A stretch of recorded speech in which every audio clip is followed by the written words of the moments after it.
Good morning, and thank you for tuning in to another installment of On This Day. I'm Christy, and today is Monday, October 20th, 2025. I'm Christy, and I'll be taking you on this journey through the past, the present, the strange, and possibly other dimensions. So keep your arms and legs inside the ride at all times, and let's get this party started. Today in music history, we're starting off with 1977. Southern rocker Leonard Skinner boarded a chartered plane after playing a gig at Greenville Memorial Stadium. They were headed for Baton Rouge for a concert then the following night, but the plane ran out of fuel, and even though the pilot tried to attempted an emergency landing, it tragically failed. Lead vocalist Ronnie Van Zant and guitarist Steve Gaines were killed, as were backup singer Cassie and their road manager Dan Kirkpatrick. Ironically, the accident happened just 3 days after their fifth studio album, Street Survivors. 1960, Roy Orbison scored his first UK number one with Only the Lonely. Originally, Orbison and co-writer Jim Nelson tried to sell the song to Elvis and to the Everly Brothers. Luckily for Orbison, both turned it down. Lucky for us, too. In 1969, The Who played their first 6 nights at New York's Fillmore East. This 2-hour set found them performing multiple songs from the recently released rock opera Townie. 1962, Bobby Boris Pickett and the Crypt Kickers began a 2-week run at the top of the Billboard Hot 100 with the enduring ghoulish hit, Monster Mash. In 2006, George Michael openly smoked a joint on live TV during an interview. The singer was filmed backstage in Madrid, Spain, where the drug is legal, not illegal. He said, "It's the only drug I've ever thought worth taking. This stuff helps me keep me sane and happy. But it's not healthy." Turns out it was. And is. In 2003, Amy Winehouse released her debut album, Frank, which was named after Frank Sinatra. The album that sold over 1 million copies in the UK. In 1984, wham! It started a 3-week run at number 1 on the UK charts with Freedom. The duo's second number 1. The song was used in the Japanese commercial for Maxell audio cassettes with altered lyrics. And lastly, in 1975, the Eagles started a 9-week run at number 1 on the U.S. album chart with The Long Run, the band's 4th number 1 hit. On the factoids, today is officially International Chef's Day and Branded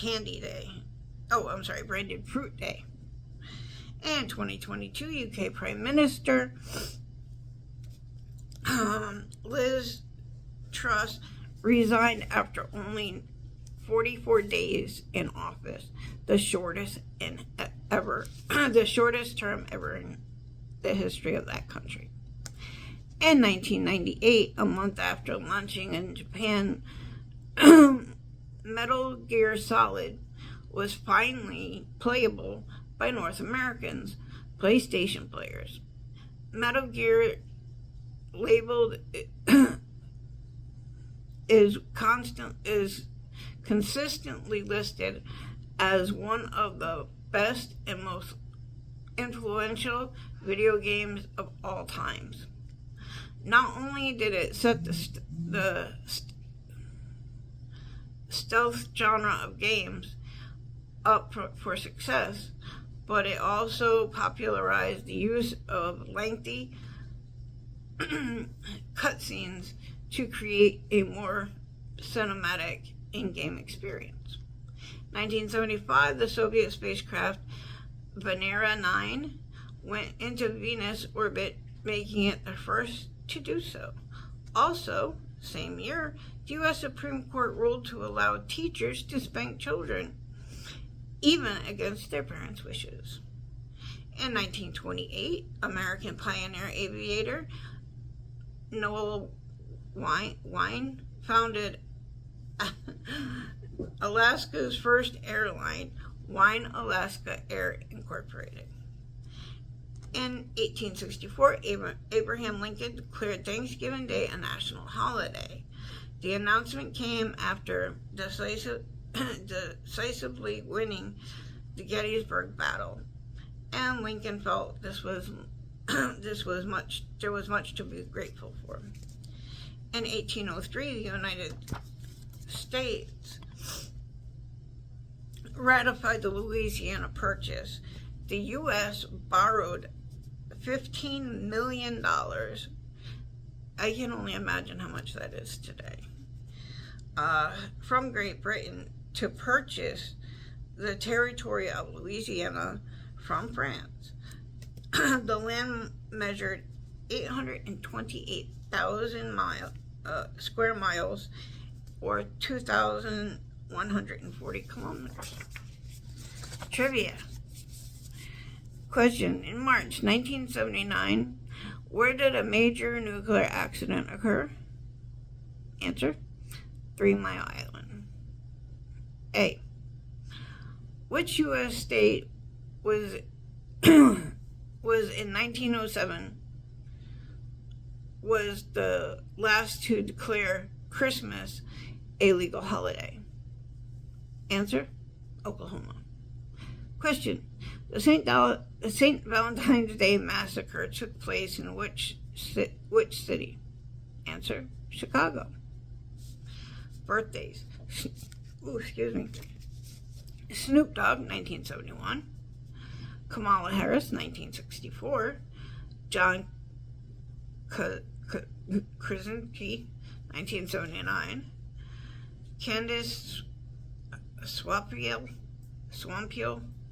1988. Viggo Mortensen, 1958. Jelly Roll Morton, 1890. Tom Dowd, 1925. Tom Petty, 1950. Alan Greenwood, 1951. Norman Blake, 1965. And Paul Wilson, 1978.